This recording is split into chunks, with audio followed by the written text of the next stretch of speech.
We were actually headed to Dallas by my sister-in-law's house. But when my mother-in-law and father-in-law would leave, we stayed.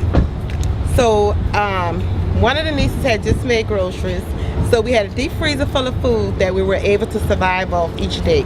We actually had breakfast, lunch, and dinner because the gas was working. My father-in-law has a bad hip. We had to walk him in high waters from up to here around the corner to the Gauls' house.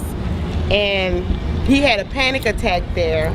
We had army trucks passing, and we were able to feed neighbors and all outside because we had hot, we were able to cook hot food. We came out 5 days later. And as we were coming out, martial law had took over. So they had guns and they made everybody get on their face. Babies, Tyrone, he's one of them, he was on his face crying.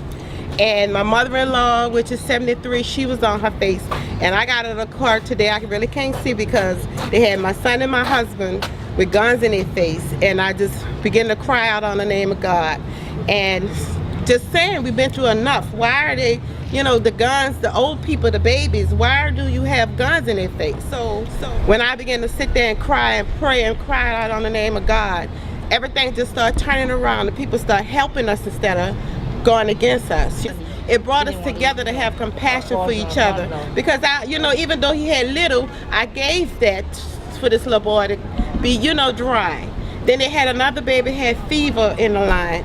It was just people helping people at this point because it was nothing here. The place was just desolate, no one giving anybody anything. We had to help each other. My name is Angelica Robinson. I'm from New Orleans, Louisiana, and I currently live in the 9th Ward. And I'm here for the King Karen Project. And my name is Limary Rodriguez, and I'm the Action Project.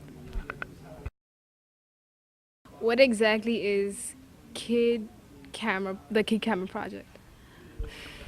The Kid Camera Project is a group that consists of different neighborhoods and different wards, and each group take different pictures on Saturdays, and sometimes we go to different places and things and look at stuff and take pictures of them and put them on websites, and sometimes they go in museums and stuff like that. And we also have fundraisers and stuff.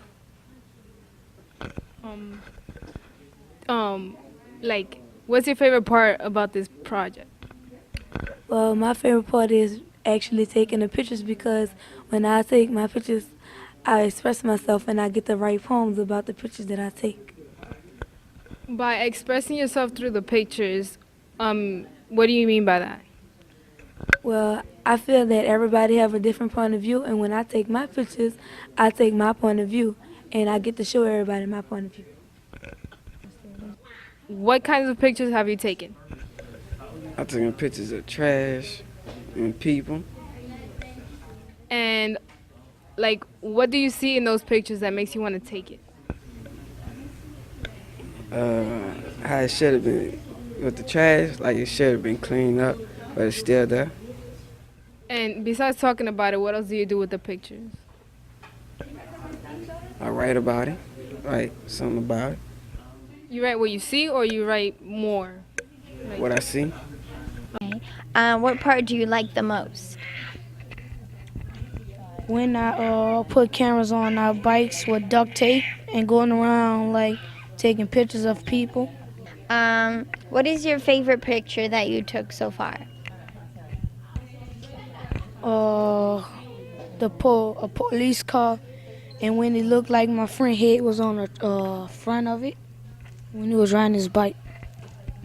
What's the best picture you took so far? One of me in a mirror. You in a mirror? Yes. Why? Because you look so hot? Yeah. Always reach for the stars. Empathy can be our greatest strength. Be good. We love New Orleans. Love for nature. We are each a chain link. Together, we are strong. Be creative. Keep your head up. Hope is in your hearts. Don't forget your home. Keep hope alive. Put a smile on. Never give up. Spread your wings.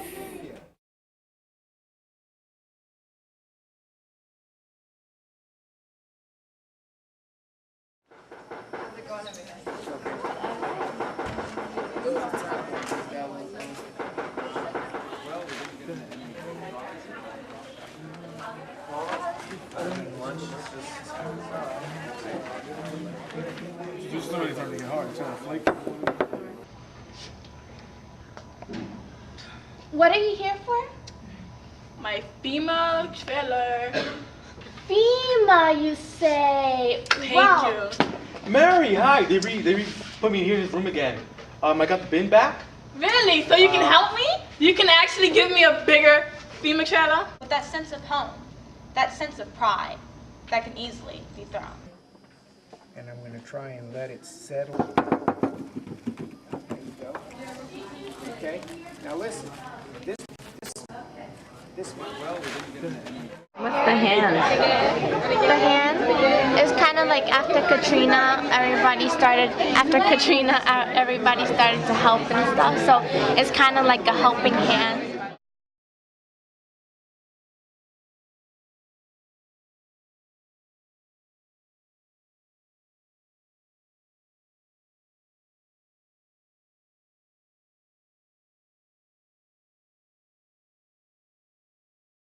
We're in a FEMA trailer, so it's really small, and all of us are trying to find a spot to sit. So why don't we just like sort of get a quick tour of where we are. Over here is your living room, your kitchen, your bedroom, your family room, and your entertainment room. This is the refrigerator. Usually they're not too big. Yeah, they're not really that big. And some of them are made in the wall, so they're not really that big. And the ceiling, I'm 5'4", and I'm not used to being able to, like, not even sit on my tippy toes. This is the kitchen space right here, the small stove. If you want to bake a cake, you're like, you can't do it. You can't do it. These are where you store food. It's really small, so you can't really have anything in there. Yeah, and this sleeps too, the bunk beds.